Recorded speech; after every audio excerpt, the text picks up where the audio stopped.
26 general committee meeting student Christian movement of India की तरफ से मंच में उपस्थित मेरे अतिथिगण और तमाम साथीगण को झारखंड की तरफ से झारखंडी जोहार।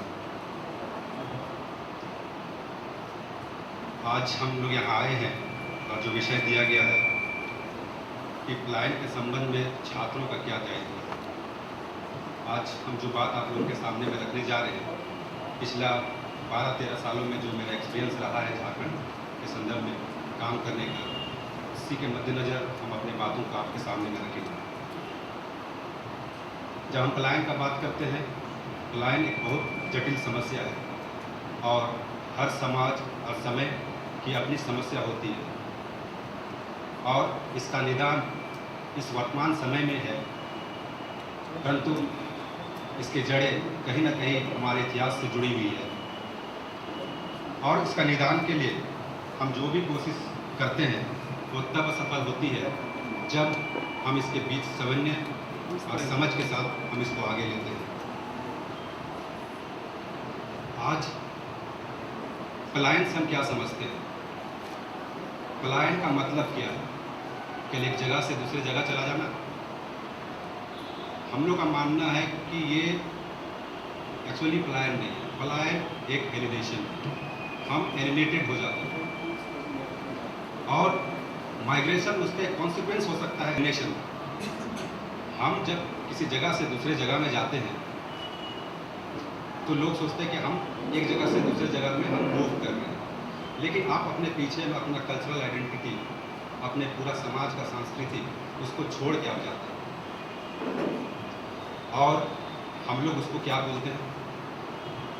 अगर झारखंड या तमाम जगह के संदर्भ में आप देखिएगा तो हम वैसे लोगों को बेचारा बोल के संबोधित करते हैं। ये लोग कौन है? पुअर लोग हैं। ये कौन लोग हैं? ये लोग गरीब लोग हैं, ये लोग दबा कुचला लोग हैं, समाज का सबसे निचला स्तर का लोग हैं। हम इस तरह का इन लोगों को परिभाषित करते हैं। इस पूरे चक्र में एनजीओ सेक्टर, सिविल सोसाइटी भी पीछे नहीं है। सिविल सोसाइटी का मानसिकता एक ऊपरी स्तर में भी इसी को दर्शाता है, उसके इर्द गिर्द ही घूमता है कि ऐसे लोग बेचारे लोग हैं, ऐसे लोग गरीब लोग हैं, ऐसे लोग दबे कुचले लोग हैं।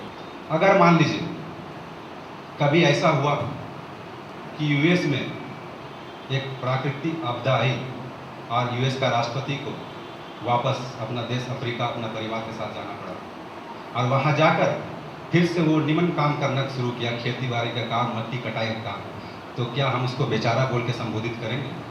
क्या वह बेचारा है? हम बेचारा बोलेंगे, लेकिन उससे पहले उसकी प्रतिष्ठा को हम याद करेंगे, उसकी महानत्व को हम याद करेंगे। क्या था? एक ऐसा व्यक्ति जो देश का सबसे शक्तिशाली व्यक्ति, जिसके हाथ में पूरा दुनिया का ताकत है, हम उसकी महानता को हम याद करते हैं, उसकी हम श्रेष्ठता को हम याद करते हैं। लेकिन जब हम इसके विपरीत में देखेंगे आदिवासी दलित समाज का, जिसको हम आज माइग्रेंट लेबर के रूप में देखते हैं, उसका महानता का कहीं जिक्र नहीं होता, उसकी श्रेष्ठता का कहीं जिक्र नहीं होता।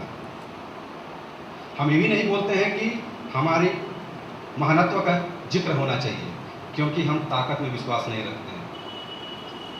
हमारी महानत्व का आधार दूसरा है, nature of creation of cycle, प्राकृतिक सृजन चक्र। ये आदिवासी समाज का सबसे बड़ा मूल चीज़ है। हम आज है यहाँ पर खड़े तो nature of creation of cycle में है। आप इससे जैसे बाहर जाइएगा आप एलिनेट हो जाइए, और इसी हम कॉन्सिक्वेंस का बात कर रहे हैं कि माइग्रेशन एक कॉन्सिक्वेंस है एलिनेशन का। आज दुनिया जिस रास्ते पे चल रही है, जहाँ ताकत की पूजा होती है, उसको हम इकोनॉमिक ग्रोथ बोलते हैं। यही इकोनॉमिक ग्रोथ एक सबसे बड़ी बीमारी है दुनिया का, सबसे बड़ा महामारी है, क्योंकि ये इकोनॉमिक ग्रोथ इस एलिनेशन पे दिल्ली गया, वो पूरे कल्चर को लेके नहीं गया अपने साथ, और कल्चर को लेके भी जाता तो वहाँ पर पहले से एक ऐसा कल्चर है जिस कल्चर में मतभेद हो जाता। कहने का मतलब है कि आज दिल्ली में जो लोग हैं वो लोग माइग्रेट तो है, लेकिन उससे पहले वो एलिनेटेड है। अपना जो जीवन शैली था, अपना जो प्राकृतिक सृजन का जो चक्र से वो लोग जो गुजरते थे, उसको छोड़ के वो लोग वहाँ पर गए और वहाँ का जो परिवेश है उस परिवेश में भी वो लोग एडजस्ट नहीं कर पाए, इसलिए आज तक जो भी बाहर गया है वो शोषित है, वो दबा कुचला है।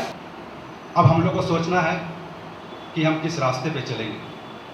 आज हम जिस रास्ते पे जाने का प्रयास कर रहे हैं, जो इकोनॉमिक ग्रोथ का बात हो रहा है, जिस रास्ते पर हम जा रहे हैं, उस रास्ते पर अगर हम चलेंगे तो उस रास्ते से हमारा अस्मिता, हमारा अस्तित्व का अपहरण ही होगा।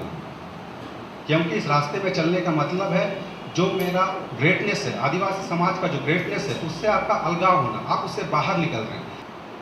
आज जो एजुकेशन प्रणाली है, हमारा जो सिस्टम है एजुकेशन, वो 20 से पीछे नहीं है। आज हम खुल के भी बोलना चाहेंगे, जो मिशनरी ऑर्गेनाइजेशन है जिसका एजुकेशन सिस्टम है, वो सिस्टम भी इस प्रक्रिया से बाहर नहीं है। यहाँ पर आपको ये शिक्षा देगा कि आप यहाँ से पीएम पास करके, आप यहाँ से आरडी पास करके फिर उसी आदिवासी समाज में जाइए और उस आदिवासी समाज का जमीन को लीजिए। हम ही नहीं बोलते हैं कि शिक्षा महत्वपूर्ण नहीं है, शिक्षा महत्वपूर्ण है और शिक्षा का अपना एक तरीका है। शिक्षा ग्रहण करने का 2 परिवेश होना चाहिए।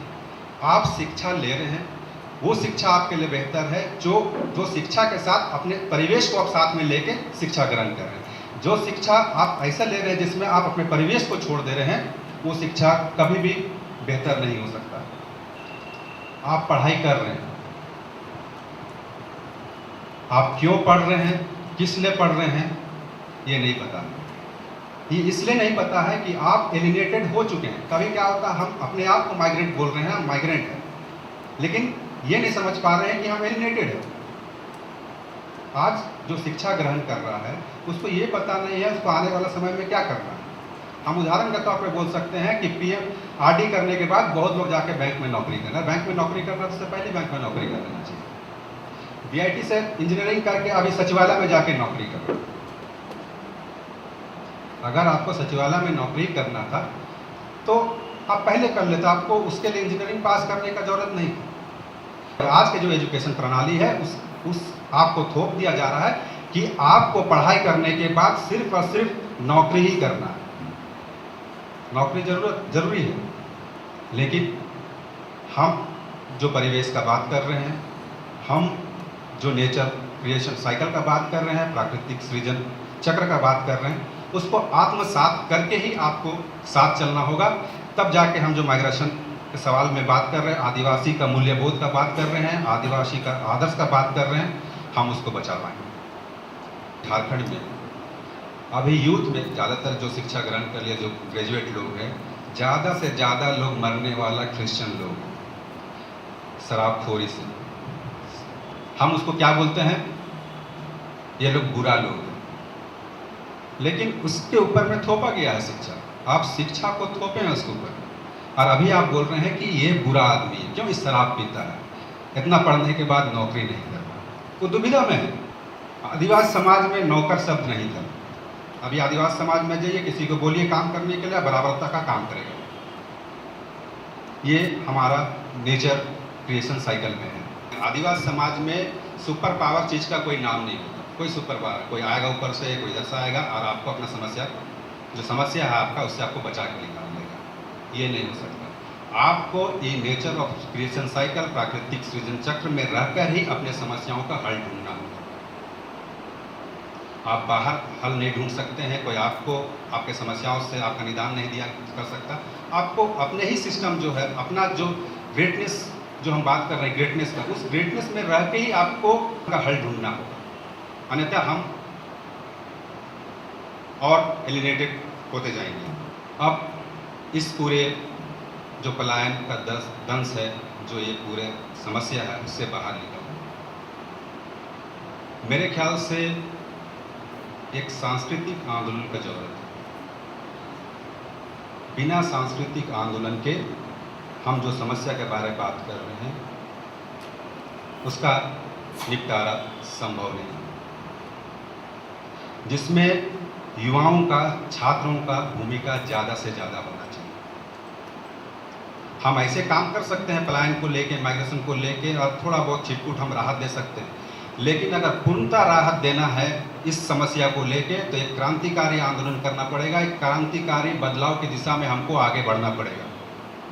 तब जाके हम जिस विषय को लेके आज यहाँ बैठे हैं, जिस विषय को लेके आप लोग इतने दिनों से चर्चा कर रहे हैं, हम उसका पूर्ण निदान की ओर आगे बढ़ सकेंगे। इन्हीं शब्दों के साथ सबों को एक बार धन्यवाद।